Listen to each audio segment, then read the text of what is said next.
Everyone. Today the topic we are going to discuss is working capital management.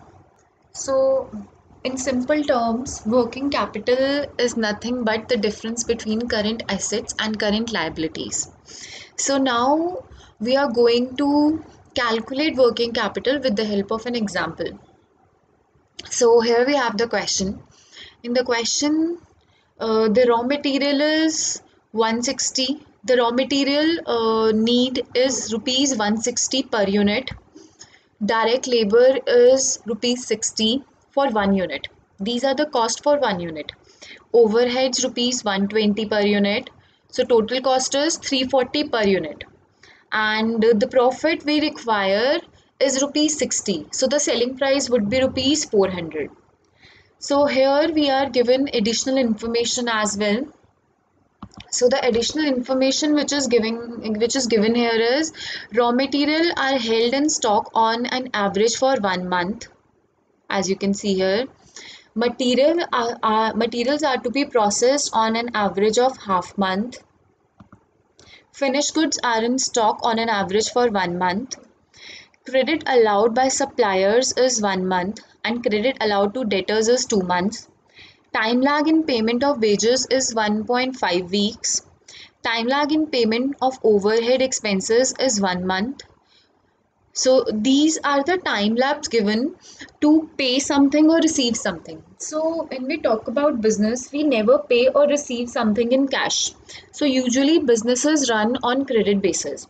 So here these time period basically tells us about the time lag which is required to make a payment or receive a payment.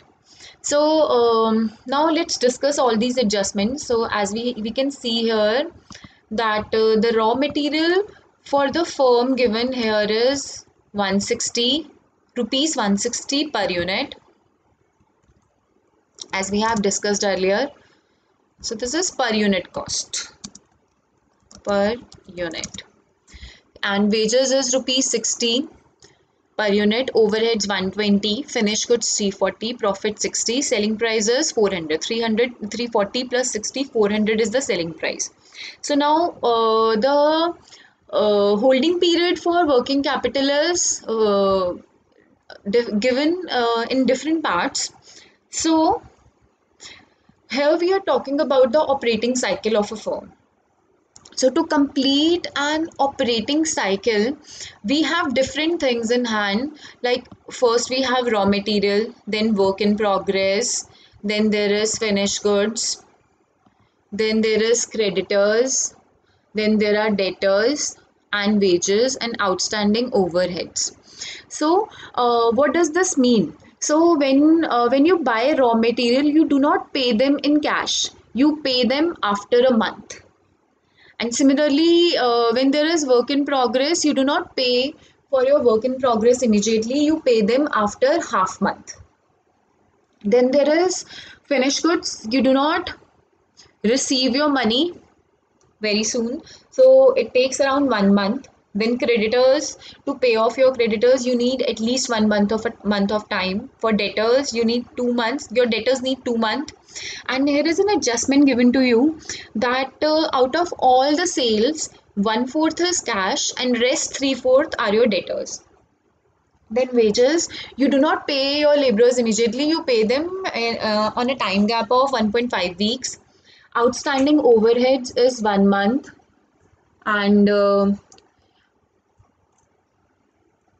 so cash in hand is 50,000. It's 50,000, and now the information is given to us that in 1 year we produce 1,04,000 units. So which means in 52 weeks we produce 1,04,000 units. This information is given in the question, as you can see here. The expected level of production amounts to 1,04,000 units for 52 weeks. And there is also an information given that you may assume that production is carried on evenly throughout the year and a time period of 4 weeks is equivalent to a month. So here the question says that 4 months, 4 weeks means 1 month. Usually a month has more than 4 weeks in a week, in a month. So, but here this information is very helpful because this information says that 4 weeks is equivalent to 1 month. So now we'll move forward with the question, which means if in 52 weeks we can produce 1,04,000 units, so it means in 1 week we produce 2,000 units. 1,04,000 divided by 52. So in 1 week we can produce 2,000 units. So now move forward with the question. So the first thing we have to calculate is raw material. So basically we have to calculate all the current assets. So raw material is basically our current asset, is part of the current asset. So raw material, how do we calculate the amount of raw material? As we know that we can produce 2,000 units in a week, and in a month we have 4 weeks. So 2,000 into 4. And what is the cost of production for 1 unit of raw material, or maybe at what rate you can buy raw material? It is given here 160 in the question. So here it is, to what is the cost of raw material for a month?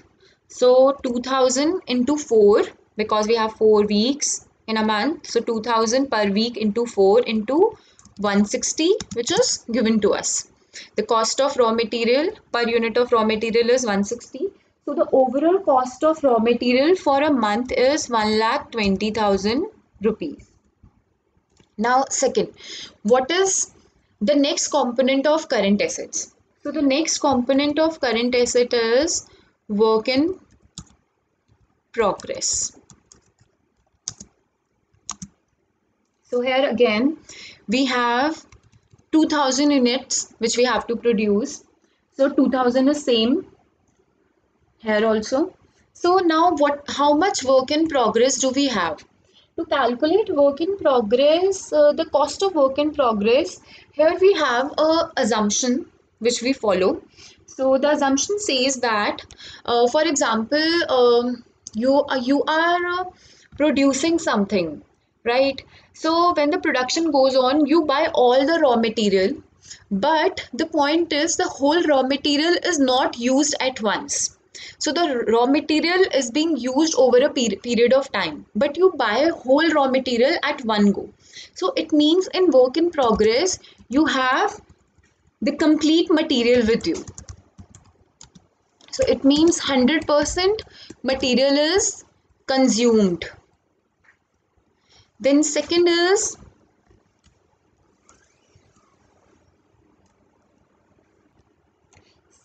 is labor. We appoint labor on it. So labor, obviously, your labor will not be appointed to the whole raw material at once.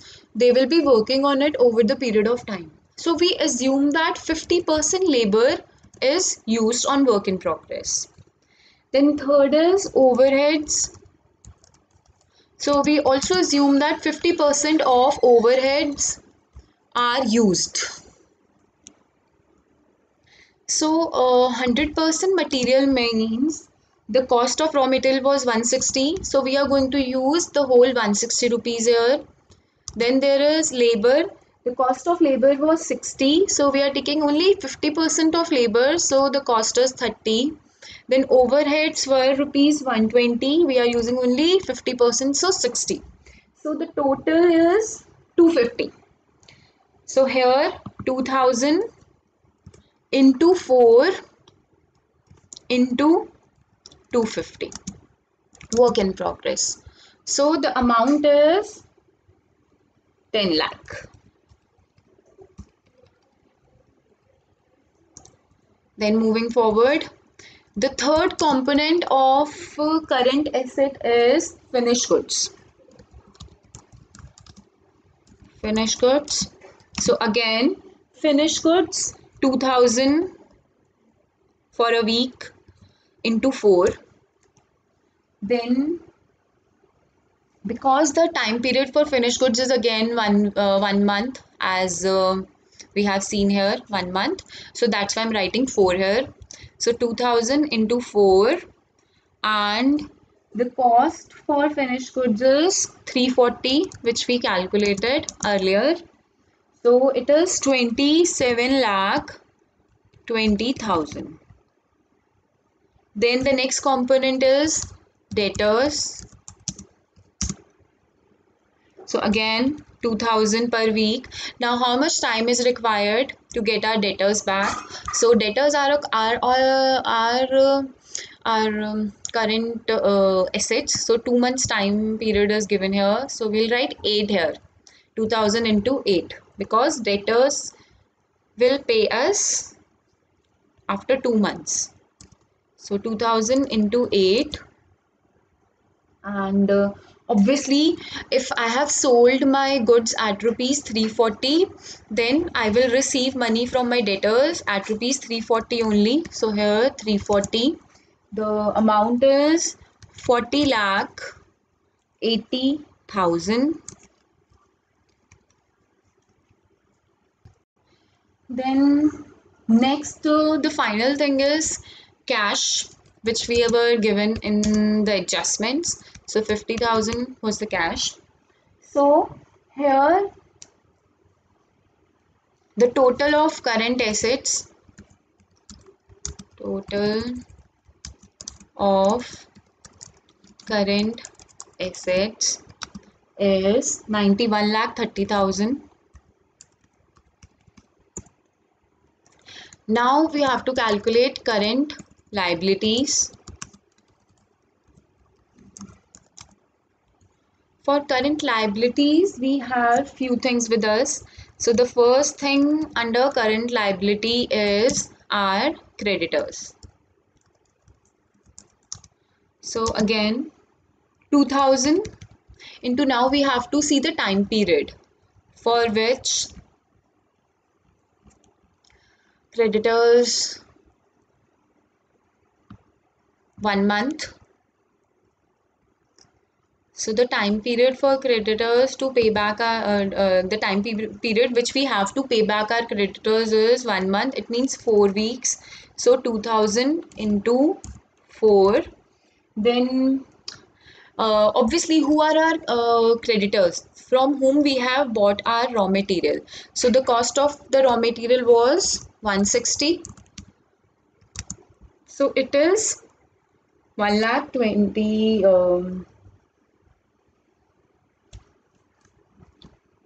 So this is 12 lakh 80,000 again, as it was in raw material. So I have corrected this amount by mistake. We wrote it as 1,20,000, but it is 12,80,000. So next is, after creditors, the next liability we have is outstanding wages.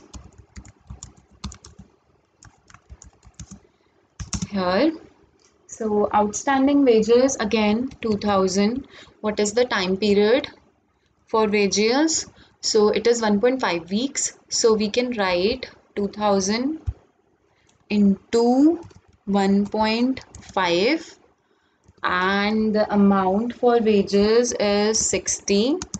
So here we have the amount is 1,80,000. Then the third one is outstanding overheads. So for overheads 2000, and the time period which we have for overheads, we can check it. So for overheads we have a time period of 1 month to pay. So we can write 4 here. 2000 into 4 into the amount of overheads was 120. So here the amount is 9,60,000. Now the total of current